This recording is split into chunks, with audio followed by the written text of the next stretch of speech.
یحییٰ بن ابی کثیر نے بیان کیا، ان سے ابو سلمہ نے اور ان سے ابو ہریرہ رضی اللہ عنہ نے بیان کیا کہ رسول اللہ صلی اللہ علیہ وسلم اس طرح دعا کرتے تھے: اے اللہ، میں قبر کے عذاب سے تیری پناہ چاہتا ہوں، اور دوزخ کے عذاب سے، اور زندگی اور موت کی آزمائشوں سے، اور کان دجال کی بلا سے تیری پناہ چاہتا ہوں۔ صحیح بخاری حدیث نمبر 1377۔ عبداللہ بن وہب نے بیان کیا، انہوں نے کہا کہ مجھے یونس نے ابن شہاب سے خبر دی، انہوں نے کہا مجھے عروہ بن زبیر نے خبر دی، انہوں نے اسماء بنت ابی بکر رضی اللہ عنہا سے سنا کہ رسول اللہ صلی اللہ علیہ وسلم خطبے کے لیے کھڑے ہوئے تو آپ صلی اللہ علیہ وسلم نے قبر کے امتحان کا ذکر کیا جہاں انسان جانچا جاتا ہے۔ جب حضور اکرم صلی اللہ علیہ وسلم اس کا ذکر کر رہے تھے تو مسلمانوں کی ہچکیاں بند گئیں۔ صحیح بخاری حدیث نمبر 1373۔ سعید نے بیان کیا، ان سے قتادہ نے اور ان سے انس بن مالک رضی اللہ عنہ نے کہ رسول اللہ صلی اللہ علیہ وسلم نے فرمایا کہ آدمی جب اپنی قبر میں رکھا جاتا ہے اور جنازے میں شریک ہونے والے لوگ اس سے رخصت ہوتے ہیں تو بھی وہ ان کے جوتوں کی آواز سنتا ہوتا ہے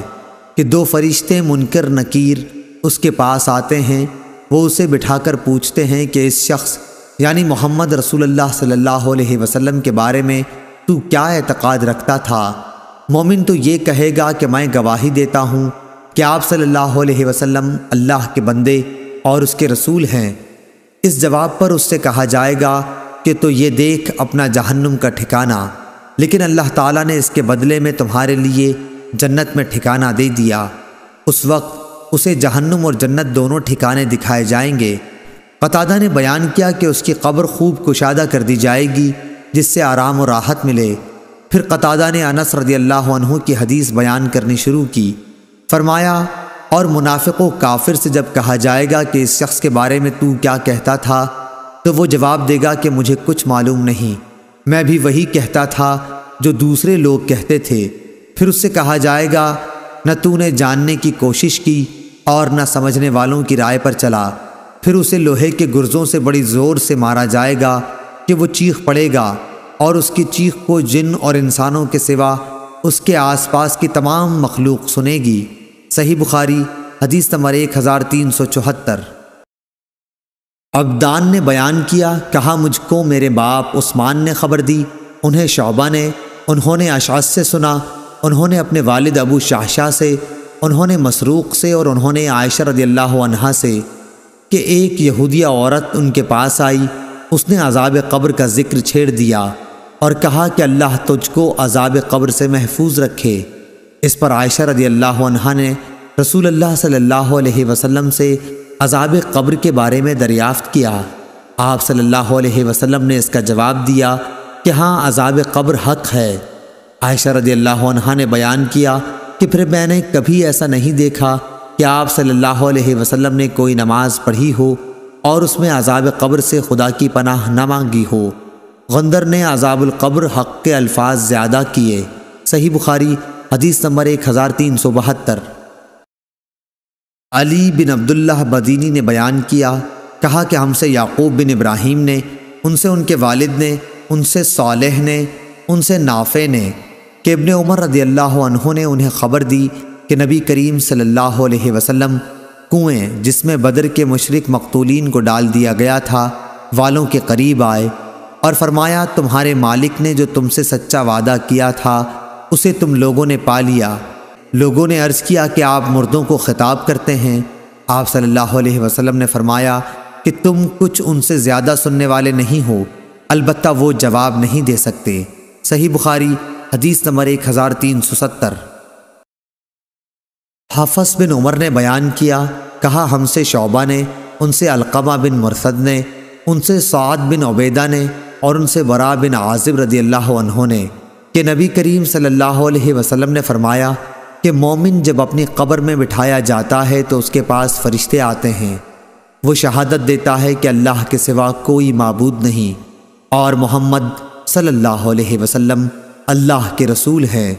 تو یہ اللہ کے اس فرمان کی تعبیر ہے جو سورہ ابراہیم میں ہے کہ کہ اللہ ایمان والوں کو دنیا کی زندگی اور آخرت میں ٹھیک بات یعنی توحید پر مضبوط رکھتا ہے۔ صحیح بخاری حدیث نمبر 1369۔ عبدالعزیز بن صہیب نے بیان کیا، کہا کہ میں نے انس بن مالک رضی اللہ عنہ سے سنا،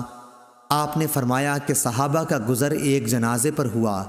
لوگ اس کی تعریف کرنے لگے کہ کیا اچھا آدمی تھا، تو رسول اللہ صلی اللہ علیہ وسلم نے یہ سن کر فرمایا کہ واجب ہو گئی۔ پھر دوسرے جنازے کا گزر ہوا تو لوگ اس کی برائی کرنے لگے، حضور صلی اللہ علیہ وسلم نے پھر فرمایا کہ واجب ہو گئی۔ اس پر حضرت عمر بن خطاب رضی اللہ عنہ نے پوچھا کہ کیا چیز واجب ہو گئی؟ حضرت صلی اللہ علیہ وسلم نے فرمایا کہ جس میت کی تم لوگوں نے تعریف کی ہے اس کے لیے تو جنت واجب ہو گئی، اور جس کی تم نے برائی کی ہے اس کے لیے دوزخ واجب ہو گئی۔ تم لوگ زمین میں اللہ تعالیٰ کے گواہ ہو۔ صحیح بخاری حدیث نمبر 1367۔ لیث بن سعد نے بیان کیا، ان سے عقیل نے، ان سے ابن شہاب نے، ان سے عبید اللہ بن عبداللہ نے، ان سے ابن عباس نے اور ان سے عمر بن خطاب رضی اللہ عنہ نے فرمایا کہ جب عبداللہ بن ابی ابن سلول مرا تو رسول اللہ صلی اللہ علیہ وسلم سے اس پر نماز جنازہ کے لیے کہا گیا۔ نبی کریم صلی اللہ علیہ وسلم جب اس ارادے سے کھڑے ہوئے تو میں نے آپ کی طرف بڑھ کر عرض کیا، یا رسول اللہ صلی اللہ علیہ وسلم، آپ ابن ابی کی نماز جنازہ پڑھاتے ہیں، حالانکہ اس نے فلاں دن فلاں بات کہی تھی اور فلاں دن فلاں بات میں اس کی کفر کی باتیں گننے لگا، اور فلاں دن فلاں بات میں اس کی کفر کی باتیں گننے لگا۔ لیکن جب رسول اللہ صلی اللہ علیہ وسلم یہ سن کر مسکرا دیے اور فرمایا، عمر اس وقت پیچھے ہٹ جاؤ، لیکن میں بار بار اپنی بات دہراتا رہا تو آپ نے مجھے فرمایا کہ مجھے اللہ کی طرف سے اختیار دے دیا گیا ہے،